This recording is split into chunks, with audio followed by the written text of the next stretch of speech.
The stranger's gift was a cruel joke. To help others, he had to remain destitute forever. Elias stared at the 3 seeds on his calloused palm, feeling the valley stone dust grind between his teeth.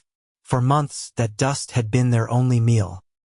It coated the cracked earth, the empty wells, and the hollowed cheeks of children whose eyes had forgotten how to ask for more.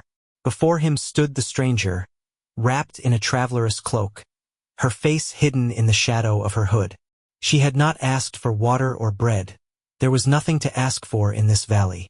She had come to give. The first seed shimmered with a dull luster, like a nugget torn from the mountainous heart. "This one will grow a tree with golden leaves," a voice whispered from beneath the hood. "You will forget hunger and cold. You will be the richest of men." Elias swallowed. He imagined the warmth of a hearth, the taste of hot stew, the comfort of a soft bed. The second seed was black and smooth, like obsidian. "From this, a thorn bush of iron will rise," the stranger continued. "The thorns grant you power. At your word, the earth will yield crops and the rivers will change their course. People will fear and revere you." For a moment, Elias saw the valley turn green at his command, saw the people who ignored him now bowing before him. The third seed was tiny, gray, and unremarkable, like a simple clump of dried mud. "And this," the stranger's voice grew softer, "is the seed of service. From it will grow a tree of life. Its fruit will feed every hungry soul in this valley. It will bear fruit tirelessly, day and night." A flicker of hope stirred in Elias's chest. He looked at the haggard faces of his neighbors, peering from their huts. He saw his own desperation reflected in their eyes. "What is the catch?" he asked, his voice hoarse. The stranger slowly raised her head, and in the shadow of her hood, 2 eyes glinted, as ancient as the mountains themselves. "The catch is only for the third seed," she answered. "The tree will only bear fruit as long as its keeper owns nothing but the rags on his back and the shadow he casts. Every object you call your own will become poison to its roots." It was not a choice. It was a sentence. To grow rich while others died. To become a tyrant ruling a graveyard. Or to be a destitute savior, a permanent outcast among the well-fed. Slowly, as if in a dream, Elias reached out and cast the golden and black seeds into the dust. He left only the small, gray clump on his palm. As the other seeds touched the ground, they did not rest, but instantly dissolved into dust, as if they had never been. The path back was gone. The tree of life grew with an unnatural speed. Its roots found water where there was none, and its branches reached for the sun like the arms of a supplicant. Soon, they were heavy with large, succulent fruits that quenched both hunger and thirst. The valley came alive. Children's cheeks grew round. Semblances of smiles returned to the faces of adults. And Elias grew thinner. He slept on the bare ground at the foot of the tree, wore the same rags, and ate only what scraps fell by his feet.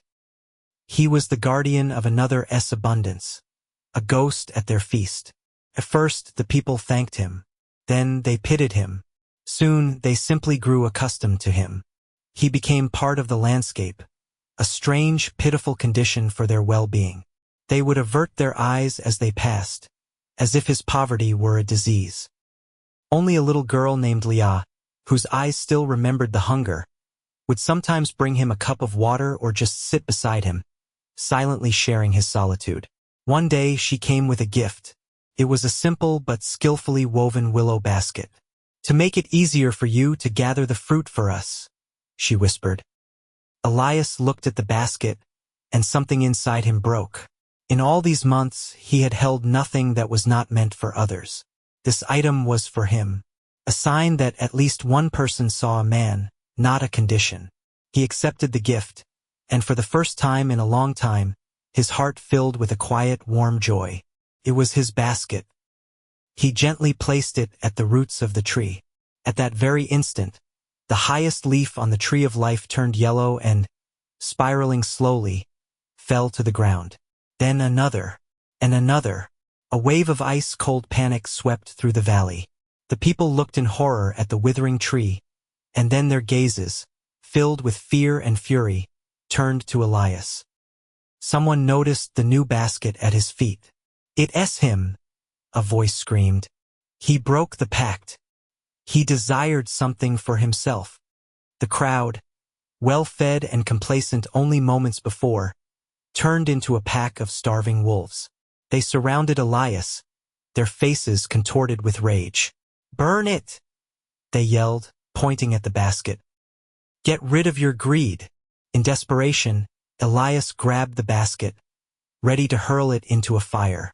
But then Cale, the village elder, a man of cold logic and a heavy gaze, stepped forward. "Stop," he commanded. "The problem is not the basket. It is the man. He is weak. The tree of life cannot depend on the whims of one beggar." His words felt like a salvation. The tree must belong to everyone. Cale proclaimed, "We will care for it together, and it will flourish for us all again."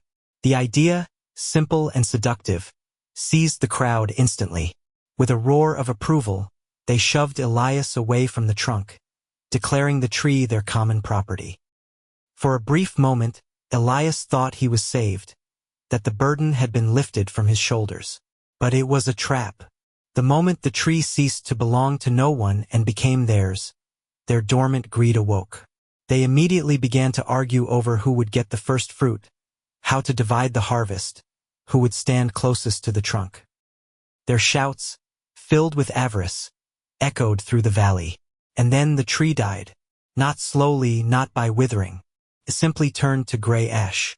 In a single heartbeat, the mighty trunk, the branches, the leaves, everything disintegrated, leaving a bitter snow of dust that settled on the heads of the stunned villagers.